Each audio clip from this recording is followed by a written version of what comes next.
lakini hatuweze kuifanya tusipogusa neno la Mungu.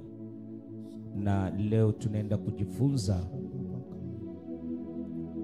dhamana hiyo kishina tunacho, dhamana ya wale wajitowao, dhamana ya yule ajitowae, dhamana ya sadaka, dhamana ya yule ajitowae, na dhamana ya kile unachotoa. Kwa nini Mungu alinipa mjumbe huu? Kwa sababu Mungu ana lazima na sadaka, na Mungu anahesabu wanaojitoa, kwa sababu kujitoa pia kwa kazi ya Mungu ni sadaka inokubalika kwake. Hawezi kuwa mtoaji usipojitolea. Ni kumaanisha kwamba aone dhamana yako kwa kile unacho, lakini unaona dhamana ya yule aliyokupea. Kwa hiyo ukitambua dhamana ya yule aliyokupea, hautaona dhamana ya kile unachomtolea. Kwa hiyo ana uwezo na mamlaka ya kukubariki, ya kukuinua, ya uzidi kuitwa mbarikiwa. Kwa sababu gani? Unamtambua kwamba si kwa nguvu zako. Ndio kwa maana Mungu anaongelea kuhusu mwana wa upekee, ya kwamba ninatoa mwana ya upekee kwa yote anomwamini asipotee. Na kutoa kwa mwana wa upekee si kwamba alikuja tu kutuhubiri, inaongojea ateseke, inaongojea aongelewe, inaongojea akufwe na afufuke, ili sadaka ikubalike. Kwa sababu sadaka haina faida, lakini ina faida kwa kazi inaenda kutenda. Bwana Yesu apewe sifa. Jo, kwa maana Yesu Kristo alipokuwa na wanafunzi wake, kuna wanafunzi wawili, mama yao, watoto wa Zebedei. Mama yao akasema kwamba Yesu, wakati hawa watoto umeanza kutembea na wao, wanaanza kukufuata mafunzo yako, au watoto wamebadilika kabisa. Kwa sababu nitawaongelesha kuna aina tatu ya neno la Mungu. Aina ya kwanza ni mafunzo, ya pili mahubiri, ya tatu maombolezo. Mafunzo ni misingi. Ndio kwa maana Yesu Kristo akaambia wanafunzi, mnapoomba muombe hivi. Hiyo inakuwa kufunza. Kwa hiyo msipofuatilia bila anavyofunza, hamtafika kwa jibu. Kuhubiri ni kuleta jibu kwa kile ulichopoteza.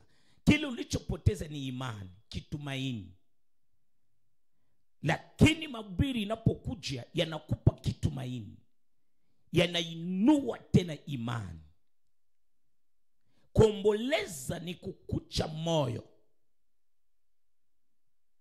Mtu anakucha moyo.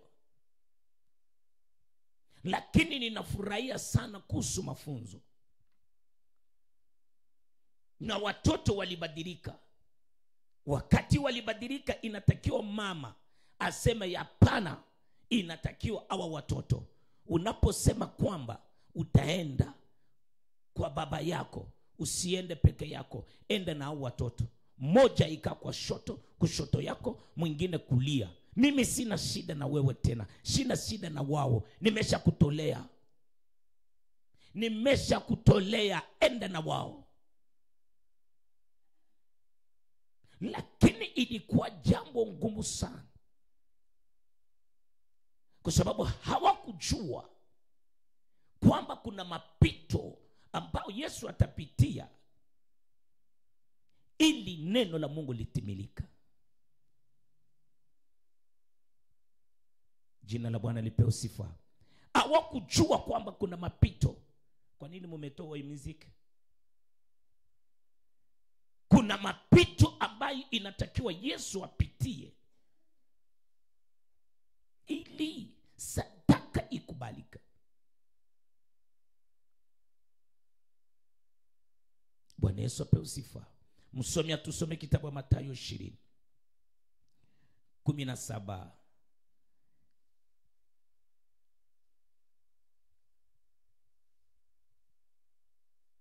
Na mali nitasema wache.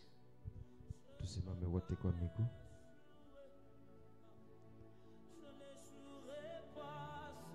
Kitabu cha Mathayo 20 kuanzia 17 inasema, hata Yesu alipokuwa akipanda kwenda Yerusalemu, aliwachukua wale wanafunzi 12 faragani, na njiani akawaambia, angalieni, tunapanda kwenda Yerusalemu, na mwana wa Adamu atatiwa mikononi mwa wakuu wa wakuhani na waandishi, nao watamhukumu afe.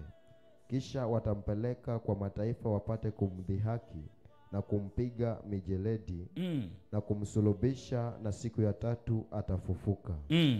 Ndipo mama yao wana wa Zebedayo akamwendea pamoja na wanawe, akamsujudia na kumwomba neno. Akamwambia, wataka nini? Akamwambia, agiza kwamba hawa wanangu wawili waketi, mmoja mkono wako wa kuume na mmoja mkono wako wa kushoto katika ufalme wako. Yesu akajibu akasema, amjui mnaloliomba. Je, mwaweza kunywa kikombe nitakayo kinywa mimi? Wakamwambia, twaweza. Akawaambia, hakika mtakinywea kikombe changu, lakini kuketi mkono wangu wa kuume na mkono wangu wa kushoto sina amri kuwapa, bali watapewa waliowekwa tayari na Baba yangu. Chukua nafasi yako.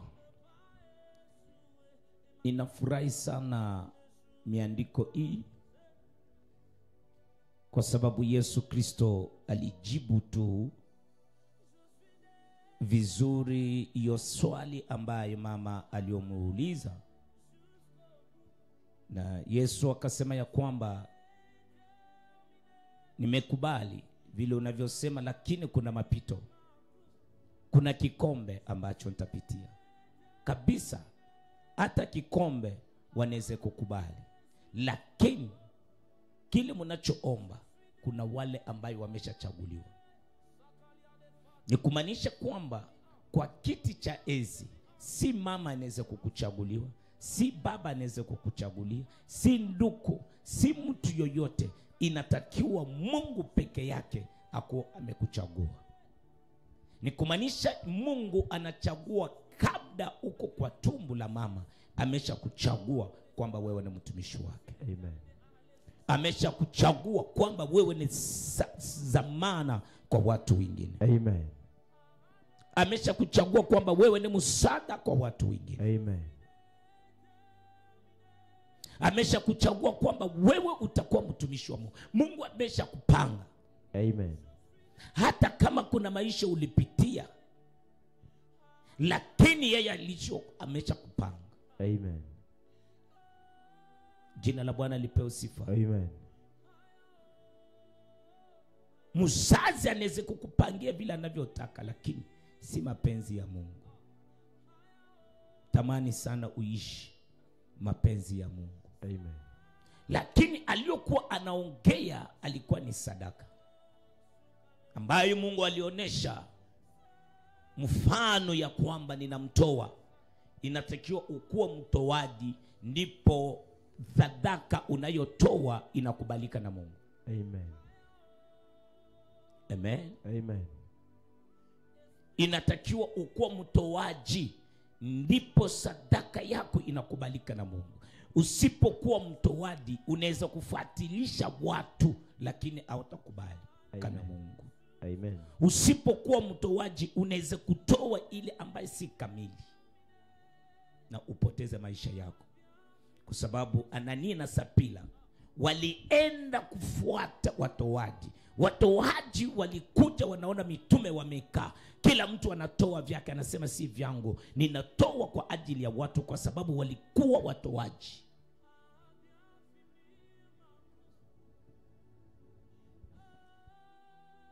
Lakini wao walipofuatilisha watoaji hawakutoa kamili na walikufa. Jina la Bwana lipewe sifa. Amen. Kwa hiyo kuitwa mwombezi, kuitwa mwimbaji, kuitwa mhubiri, tamani sana ukuwa umechaguliwa na Mungu. Amen. Kwa sababu anochaguliwa na Mungu haogopi matusi, haogopi madharau, haogopi vita, kwa sababu Mungu ule aliyomchagua ni Mungu. Amen. Aliyochaguliwa na Mungu inatakiwa akuwa muhuduma ya wengine. Amen. Kwa hiyo ni kujitolea, ukuwe muhuduma ya wengine. Wengine waketi lakini wewe usimame, wengine wakule lakini wewe ulikana njaa. Bora utumikie wengine, ndipo Mungu atakubariki, ndipo Mungu atakuinua. Amen. Umemaliza 28? 23. Endelea. Na wale 10 waliposikia walikasirika, wale ndugu wawili. Lakini Yesu akawaita akasema, mwajua ya kuwa wakuu wa mataifa huwatawala kwa nguvu, na wakubwa wao huwatumikisha. Lakini haitakuwa hivyo kwenu, bali mtu yeyote anayetaka kuwa mkubwa kwenu, na awe mtumishi wenu. Kwa ajili kuwa mkubwa, kubali ukuwa mtumishi wa watu wengine, utumikie wengine. Amen. Amen. Amen. Hapo ndipo tunaona watu wamevua roho ya shetani ya kiburi. Watu wamevua roho ya shetani ya uzito. Watu wamevua roho ya shetani waambiwe. Watu wamevua roho ya shetani wakwazwe kabisa. Lakini anochaguliwa na Mungu inatakiwa ajitume, ajitolee. Kumaanisha usipofanya aona na amani. Usipokuwa mahali pale vitu haviko sawa. Inatakiwa ukuwa mtumishi wa wengine, ndipo aliyokuchagua, ndipo atakufanya mkubwa. Amen. Kwa hiyo mkubwa atakuwa na mamlaka, hatatawaliwa na wakubwa wa dunia hii. Amen. Hatatawaliwa na mapepo ya dunia hii. Amen. Hatatawala na shida ya dunia hii. Wewe utatawala, kwa sababu kilichosababisha Adamu kutokutii mwito wake, ndipo akutawala tena. Akutawala tena kwa sababu alishindwa mahali ambapo Mungu alimweka, kazi ambayo Mungu alimpa, mipaka ambayo Mungu alimwekea. Alipokataa direct, akutawala tena, maisha ikaanza kumtawala na akajipata nje ya shamba ambayo Mungu alimweka. Amen. Akajipata nje ya agano ambayo Mungu alifanya na yeye.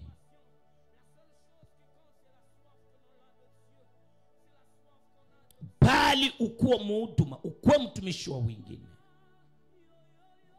Kama uko mkubwa, unapomtumikia Bwana, usiweka ukubwa wako, zidi kuwa mnyenyekevu. Tumika kwa sababu ya Mungu. Amen. Kama wewe ni mtajiri, unakuwa unadumia maskini, jiweke kwa hiyo viwango, ndipo Mungu atazidi kukubariki, kwa sababu wewe unaitwa mtoaji, unajitoa. Amen. Unajitoa. Amen. Amen. Amen.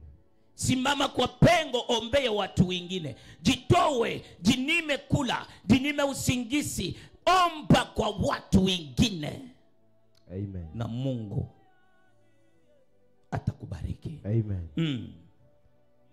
Na mtu yeyote anayetaka kuwa wa kwanza kwenyu na awe mtumwa wenu, kama vile mwana wa Adamu asivyokuja kutumikiwa, bali kutumika na kutoa nafsi yake iwe fidia ya wengi. Mnasikia sasa? Mwanadamu, yengekuwa dunia yetu ya leo ya kwamba Yesu Kristo iko, sijua kwamba ingekuwa na bodyguard wangapi, wa vifua warefu wa aina gani, silaka ni wengekuwa nayo.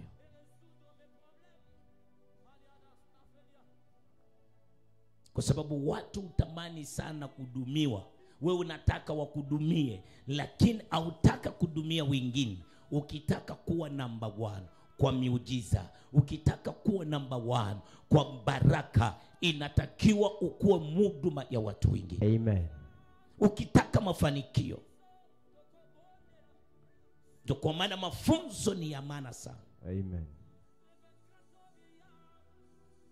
Jina la Bwana lipewe sifa. Amen. Wakati Yesu Kristo anaambia wanafunzi kuhusu maombi, anawaambia mnapoomba muombe hivi. Anaongelea kuhusu sasa, si hivyo? Manake kuna yale yamepita, si hivyo? Ndio. Mnyelewe vizuri hapo. Yesu anataka kufunza wanafunzi, kwa sababu wanafunzi wamemuomba. Tunaona hawa wamewafunza na tunaona mafunzo yao, na wanafunzi wa Yesu waliona matokeo ya maombi yao. Kwa sababu hatuwezi kutambua maombi injapo hatujagusa matokeo ya maombi. Maombi yanajulikana kwa jibu. Jibu ni kumaanisha kwamba vinavyokuja. Ni kumaanisha maombi yanafanya kazi kwa ajili ya kuharibu mapito tunayotengeneza leo ili tupokee kesho. Kwa sababu hatutaita utupe chakula injapo hatujalala njaa.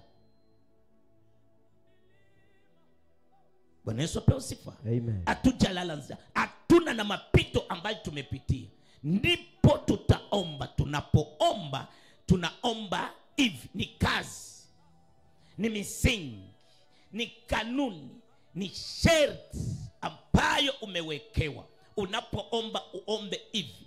Usipofuata jinsi ulivyofunzwa kuomba, maombi yako haitakuwa na matokeo. Amen. Kwa sababu matokeo yote ya maombi tunayongojea. Amen. Amen. Amen. Kwa ajili maombi ya kuwa na nguvu inatakiwa ujitolee. Anojitolea ni yule anaomba bila kukoma. Amen. Kwa hiyo ninaomba kwa sababu gani? Kuna kitu kimeshapita. Kuna shida imepita. Kuna magonjwa imepita. Kuna aibu imepita. Lakini ninapoomba sasa, ninaomba hivi. Nikiomba vile ninavyoongozwa, vile ninavyofunza, baada ya pale kuna matokeo ya maombi yangu ambaye haikuje vile ninavyoomba leo, yatajibiwa baadaye. Amen. Kwa hiyo inatokana na mafunzo na misingi ambayo imewekwa na mwalimu yoyote ujitolea. Amen. Usipojitolea kufunza, hautapata matokeo ya mafunzo yako, ya kujua kwako. Ya pili, mwanafunzi pia inatakiwa ajitolee, kwa sababu kusikia na kuvumilia inaomba kujitoa. Anojitoa ni yule anojaza ili kesho akuwe, kwa sababu mafunzo ni mjengo. Mafunzo ni mjengo. Unapojengwa katika mafunzo, na jibu tutaiona katika maombi. Kwa hiyo kitu kinachoitwa maombi kinaomba kujitoa. Unaweza kuombea familia, inaomba ujitolee, ujinime, ujitume, ushinde usingizi, ushinde kula, kwa ajili uongoje matokeo kwa kile ambacho umetoka kuomba. Ukitaka mabadiliko, ni kumaanisha kwamba kuna vipito, kuna mapito fulani yamekuja, kuna uzito, kuna shida, kuna aibu ambayo imekuja, ndipo unaomba ili haya mapito ibadilishwe. Amen. Kwa hiyo katika maombi, mnapoomba, omba hivi ni sasa. Amen.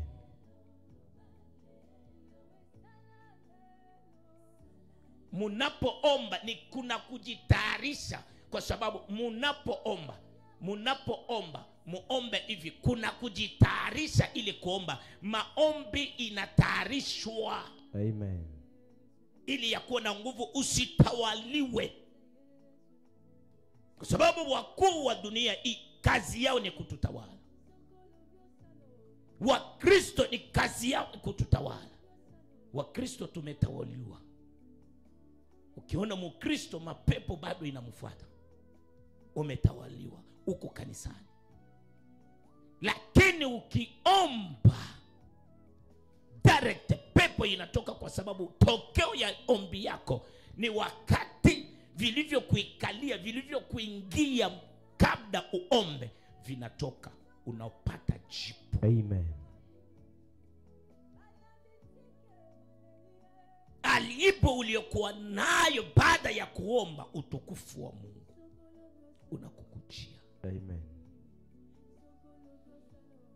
Kwa hiyo tamani sana kujitolea, tamani sana kujitoa, tamani sana kujitoa, kama vile mama ambaye anozaa mtoto wake halali, hata mtoto amelala hawezi kulalia mtoto.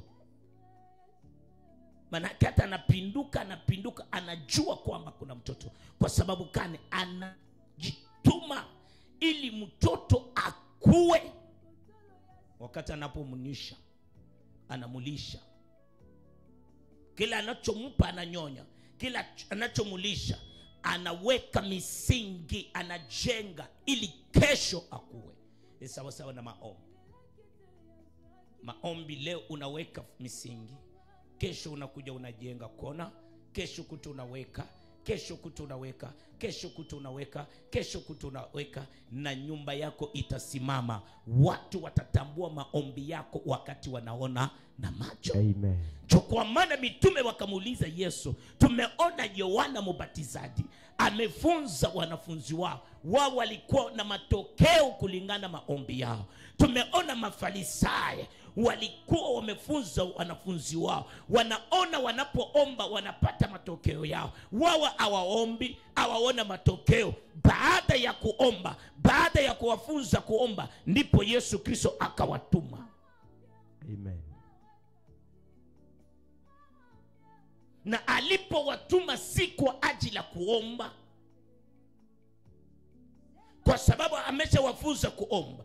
Wakati anawatuma ni kwa ajili ya kwenda kufanya kazi. Ni kumaanisha kwamba ukisoma miandiko, endeni mkafukuze mapepo, mkaponye magonjwa. Si kuombea magonjwa, si kuombea mapepo, kufukuza, kwa sababu iliingia ikatawala.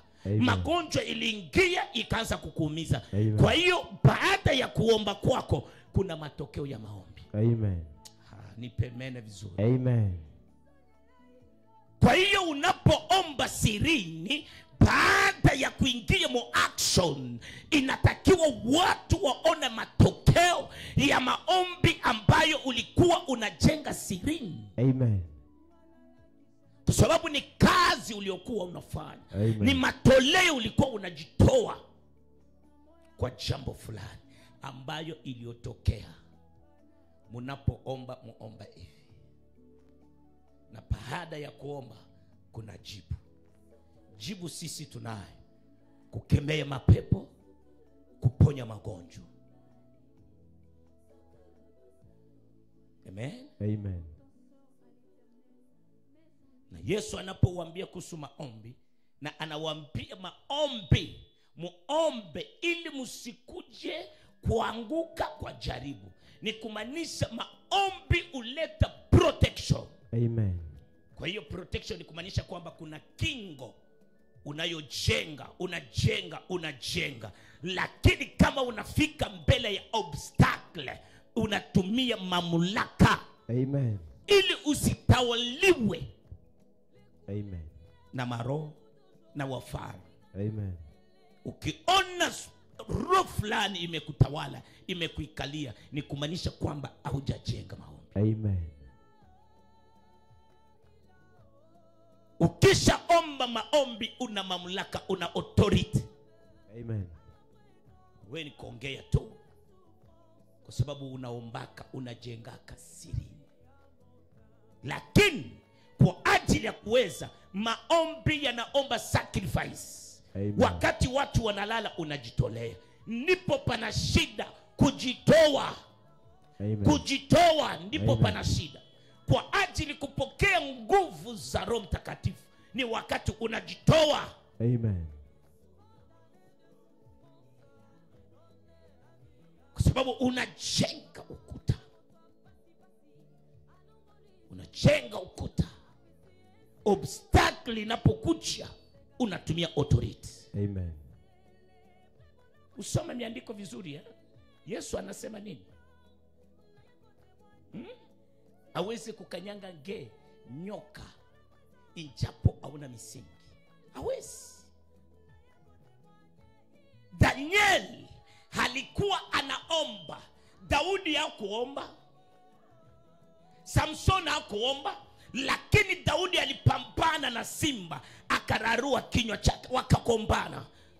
Samsone hakukuwa na maombi, walipambana na simba, akararua. Lakini Daniel kwa sababu ya maombi, simba ikafunga mdomo. Daniel hakufanya kazi, lakini maombi ilifanya kazi. Amen. Ni kumaanisha mtu anayoomba anafumba kinywa cha nguvu ya magonjwa. Haitakuua kwa Amen. sababu una Yesu ndani mwako. Amen. Una maombi ndani mwako. Amen.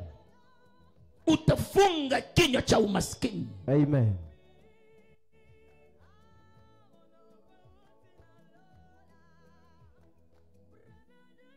Vitukio viko kwa ajili ya kufuata wanayoomba.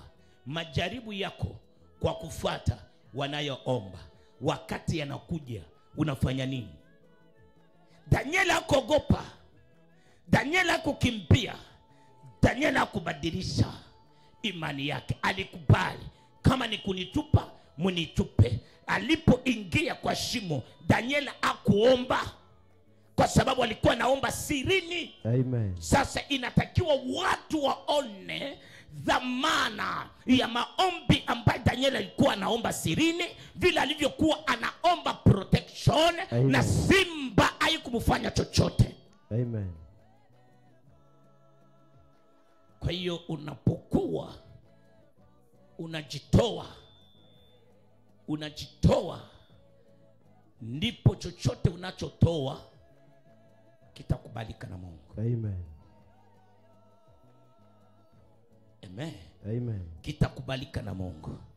Sema leo Kwa jina la Yesu, utawala wote kwa maisha yangu, utawala wote kwa maombi yangu, utawala wote, uvivu wote, ukawaida, ninakataa, ninakataa, ninakataa, ninakataa, ninakataa, ninakataa, ninakataa, ninakataa, ninakataa, ninakataa, ninakataa, ninakataa, ukawaida wote ninakataa, usingizi wote ninakataa, kuanzia leo ninakataa, oga yote kwa maisha yangu, kwa vichukio ninakataa, jaribu yote kwa maisha yangu ninakataa,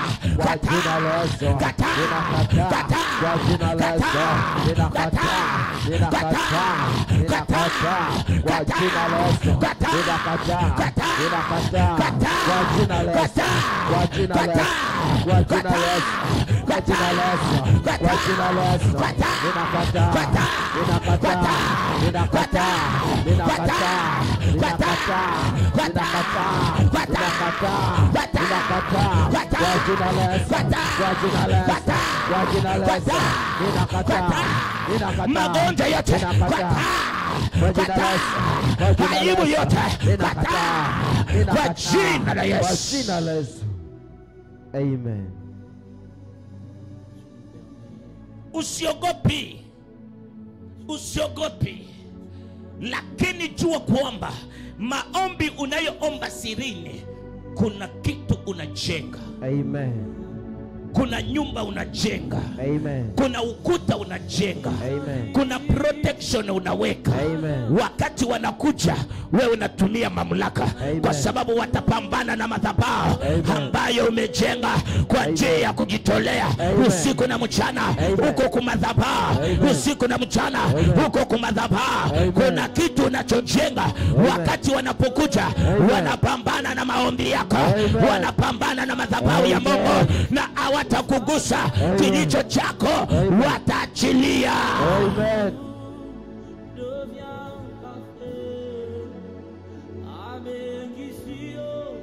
Sema leo, sema leo, kwa jina la Yesu, kwa jina la Yesu, kwa jina la Yesu, kwa jina la Yesu, milango yote ya kifo iliyofunguliwa inafunga vinywa vyao, vinafunga vinywa vyao kwa jina la Yesu. Vinywa vya umaskini vilivyofunguliwa vinafunga vinywa vya magonjwa vilivyofunguliwa vinafunga vinywa vya madeni vilivyofunguliwa vinafunga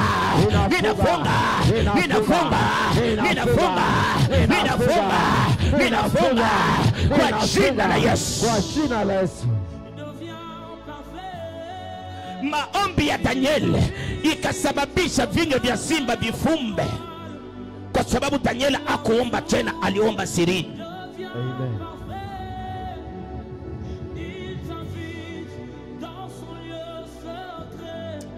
Sema leo, sema leo, sitaogopa chochote, sitaogopa chochote.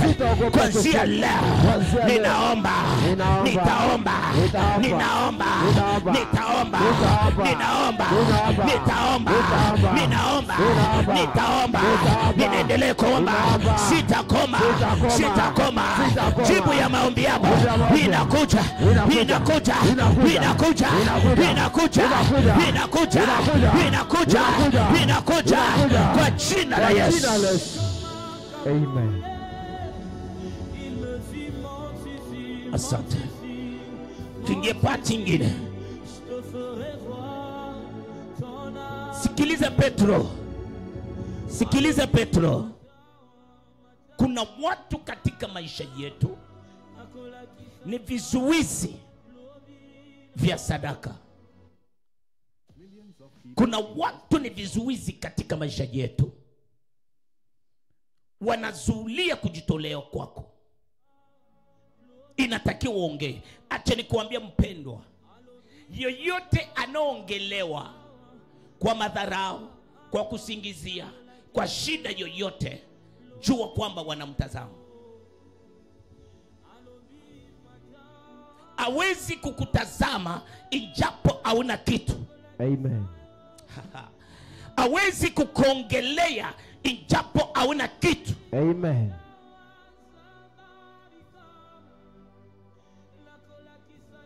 Kwa hiyo usinyamaze kwa sababu wanakuongelea. Amen. kwa sababu kunyamaza si kumaliza, utazidi kuumia. Amen.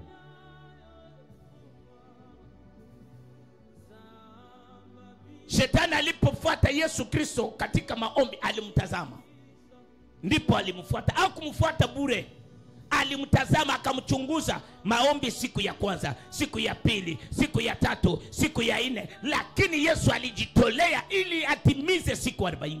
Amen. Unapojitolea kwa kazi ya Mungu, usichoke. Kuna wale wanakutazama, lengo lao ni kukuzulia vyako vimepita sana. Amen.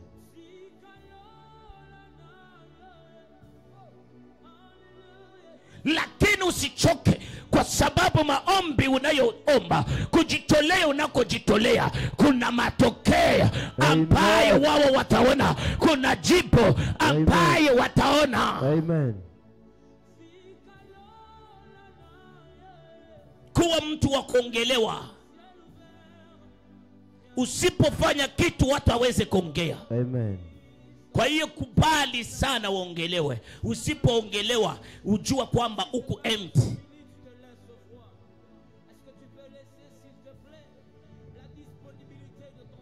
Usipoongelewa uko empty. Inatakiwa watu waseme huyu alikuja leo. Sasa angalia vile anajiona, angalia vile anajiinua.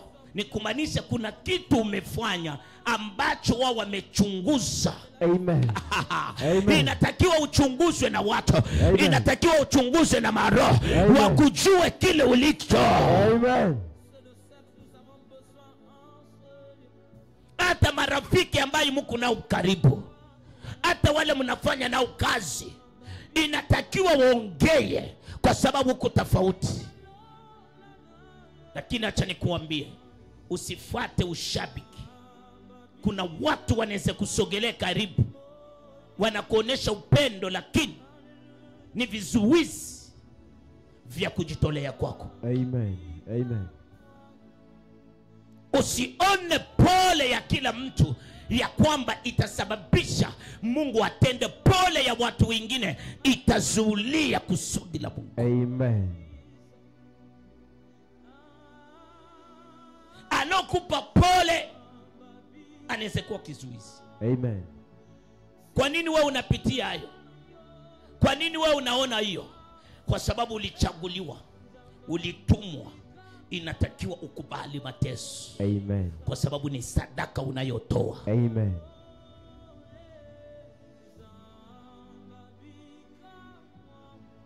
Ni gharama unalipa. Mateso yingine ni gharama tunayolipa kwa ajili watu watambue viwango vya imani yetu, watu watambue viwango vya maombi yetu. Amen. Watu watambue viwango vya wokovu yetu. Amen. Ni wakati tunapitia jambo fulani. Amen. Watu wanaona ni uzito, lakini sisi tunakubali na hatutaenda kushoto na kulia. Tutazidi kuamini imani, tutazidi kuamini maombi. Amen. Ya kwamba tulichaguliwa na Mungu. Amen.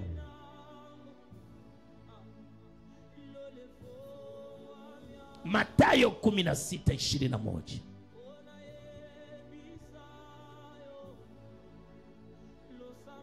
Kitabu cha Mathayo mtakatifu 16:21 inasema, tangu wakati huo Yesu alianza kuwaonya wanafunzi wake ya kwamba mmempasa kwenda Yerusalemu na kupata mateso mengi kwa wazee na wakuu wa kuhani na waandishi. Hawa wazee na wakuu wote hawezi kuinua mateso juu ya Yesu ndipo hawajampeleleza. Amen. Hawajamkompea. Amen. Fanya jambo ukompewe na watu. Amen. Injapo hawajamkompea, ndipo wakainuka. Lakini kukompea mwanadamu kutasababisha sababu Mungu aliyokutuma itimilike. Amen. Usiogope na usibadilike. Amen. Usiogope na usirudi nyuma kwa maneno ya watu. Amen. Hata walikupa kazi na wanaongea. Amen. Hata walikuoa na wanaongea. Amen. Hata walikusaidia na wanaongea. Amen. Hata walikusomesha wanaongea. Amen. Usiogope maneno yao. Amen. Shika maombi, shika imani, Amen. shika wokovu, Amen. shika Yesu Kristo. Amen. Wataona Amen. maombi yako ya sirini, Amen. matokeo yake. Amen. Na kuuawa na siku ya tatu kufufuka. Petro akamchukua. Sikiliza Petro. Akaanza kumkemea Petro akaanza kumkemea. Akisema nini? Hasha Bwana. Hayo hayatakupata. Akageuka akamwambia Petro. Yesu akageuka akamkemea Petro. Nenda nyuma yangu. Wenda nyuma yangu wewe shetani. Kikwazo kwangu, mwana uyawaza yaliyo ya Mungu, bali unawaza ya mwanadamu. Sikiliza. Wanadamu ndio kazi yao. Amen. Amen. Mwanadamu kazi yake, mnapokuwa pamoja, unamsaidia na chapati, unamsaidia na nguo, unamsaidia na mafuta, unamsaidia na sabuni, unamsaidia na chumvi, unamsaidia na nauli. Mwanadamu apendi uende mbali na yeye kwa sababu ameona faida kwako. Kama uko faida kwa mtu, hata mnapangia plot moja, ukisema kwamba sione poa hapa ninatoka, ule mtu atakuwa kizuizi. Kwa sababu anajua faida, ukiende nani mwingine atamsaidia. Petro alikuwa karibu na Yesu.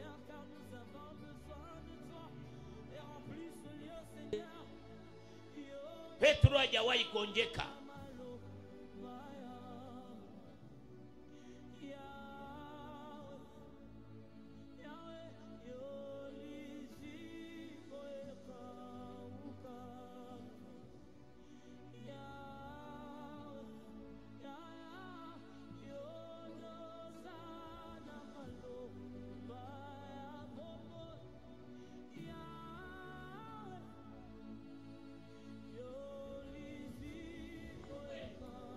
Wende wapi?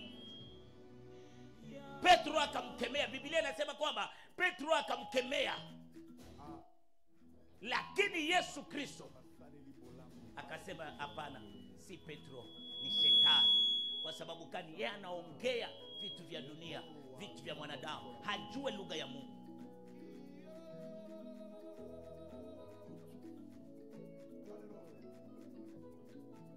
Inatakiwa Yesu akufu afufuke, ile sadaka ikubalika. Leo itukomboe. Inatakiwa ujitoe. Hapo ndipo pana shida. Mali ya kutoa kanisa, shetani anafunga mioyo. Yesu alipotaka kujitoa atimize, shetani akaingia kwa Petro waliokuwa karibu na Yesu. Hata wewe pia shetani ameshaingia kwa moyo wako. Unapofika wakati ya kutoa, anakuongelesha. Anakuongelesha tu maneno fulani. Ukitoa anakupikia hesabu hapo tu kwa moyo wako. Unapika hesabu na ulikuwa nali utoe. Ulikuwa umeweka 5,000 nitatoa, lakini ukaanza kutoa 1,000, umeacha 2,000. Ulikuwa unasema nikibarikiwa nitafanyia Mungu kifulani, lakini wakati ulibarikiwa ukaona shida mingi, ukaanza kujijaza. Hii ni shetani, kwa sababu anajua kwamba ukitoa utabarikiwa. Lakini acha nimzuulie. Ukaanza kuona utamu wa mikate, ukaanza kuona utamu wa chapati, ukaanza kuona utamu wa samaki.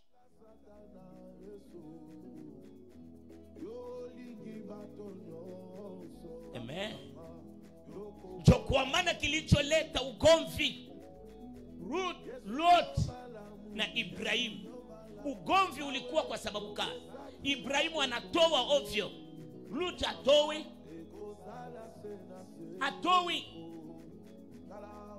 Sasa baraka zinazidi kufuata Ibrahimu. Baraka zinakuja. Wafanya kazi sasa wa Luto wakapata wivu. Kwa nini nyinyi mnaendelea? Ugomvi ukaingia kwa sababu mkubwa wao ajue siri ya Mungu.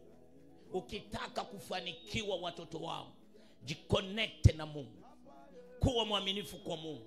Anotoa na ule anotambua ule aliyompa. Si kwamba huku nazo mingi, lakini ukitambua ya kwamba si kwa nguvu zangu, si kwa kujua kwangu, ijapo Mungu amenipa hii, kuna wengine awaone hii, awapate hii, ijapo Mungu amenipa, acha nimtolee. Kwa hiyo Mungu atakuongezea tena, kwa sababu kile unachotoa kinafanya kazi. Amen. Sacrifice yote ina kazi. Amen. Sadaka yote ina kazi. Amen. Sadaka ambaye ni Yesu Kristo ina kazi. Amen. Kwa hiyo ukikataa sadaka yako ikufwe, hakuna. Kwa hiyo umezuilia mkono wa Mungu, umezuilia kazi ya Mungu. Amen. Sasa Ibrahimu akamuuliza Lot, wewe tafuta sasa kwa kwenda. Si Ibrahimu alisema mimi nitaenda, kwa sababu Ibrahimu alibarikiwa. Lot akaenda wapi? Mali aliona mvua inanyesha, bari Jordani ilikuwa huko, akaona akasema pana, huko ni kuzuri, huko ni kuzuri. Akaenda, hatoi, akaenda kufanya raha, akaenda kula, akaenda kunywa. Lakini Ibrahimu alipobaki akainua, usome miandiko, akainua madhabahu. Mungu alipomwambia toka uende sasa, Ibrahimu anasikia Mungu anaongea, akainua madhabahu, akatoa tena. Ibrahimu akazidi kubarikiwa. Sasa kuwe Lot alienda, wafalme 9 wakabeba watu wao, wakawafuata, wakawaangamiza, wakanyang'anya kila kitu wao, wakakimbia, wakaenda kujificha, kwa sababu Biblia inasema kwamba walikuwa na mashimo ambayo walikuwa wamepasua, wakaenda kujificha kwa hiyo mashimo. Sasa wakakuja kupokonya vitu vyote, wake, mali, watoto, wakaenda nao. Kama mtu kamoja kakakimbia kufuata Ibrahimu, ya kwamba unaikaa ndugu yako, mke na watoto wameenda nao na mali zote. Ibrahimu akatosha watu 318 ambaye ni wafanyakazi waliokuwa kwa nyumba yake. Akawaambia twendeni mvita, na Ibrahimu katikati yao. Walipoenda wakapata watu hawa, wakawachapa, wakanyang'anya wao, wakakimbia, wakaacha mali yote. Ibrahimu akachukua. Mtu wa kuchukua, mtu wa kutoa haulizi, haone mtu, anaona Mungu anokuwa ndani mwa mtu. Amen. Kwa sababu huyu mtu ni mtoaji. Kabla Ibrahimu atoa, alikuwa mtoaji. Amen. Mtoaji ni huduma. Amen. Kama vile mhubiri, kama vile mwimbaji, kama vile mwombezi. Mtoaji ni huduma. Amen.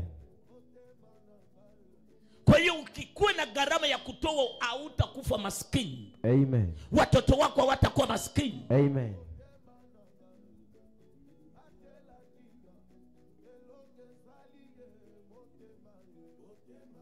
Kwa sababu mtoaji wa kwanza ni Mungu. Amen. Ibrahimu aliporudi akakutana na mtu anaoitwa Melkisedeki. Ibrahimu amjua, hajawahi kuonana na mtu kama huyu.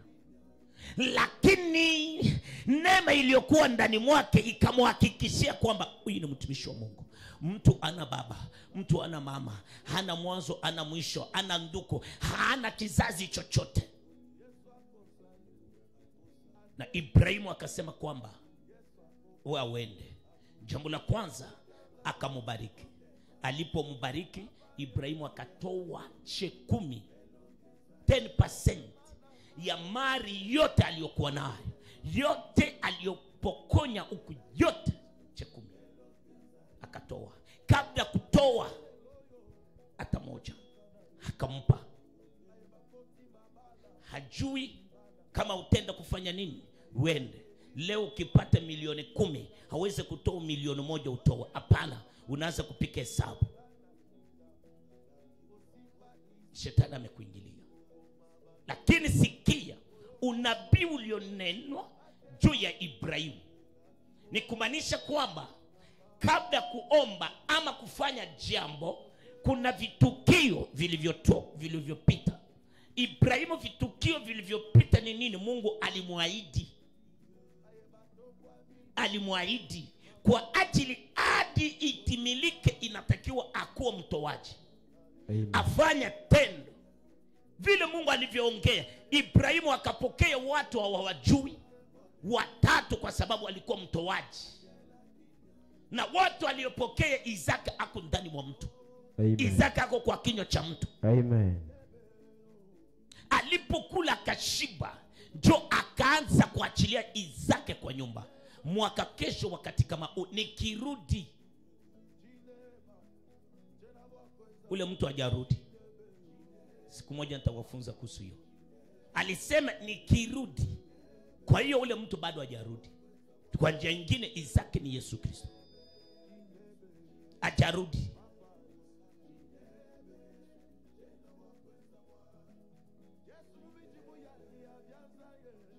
Jina la Bwana lipewe sifa. Amen. Kutoa si mchezo, ni gharama. Kuwa kwanza mtoaji. Usipokuwa mtoaji hawezi.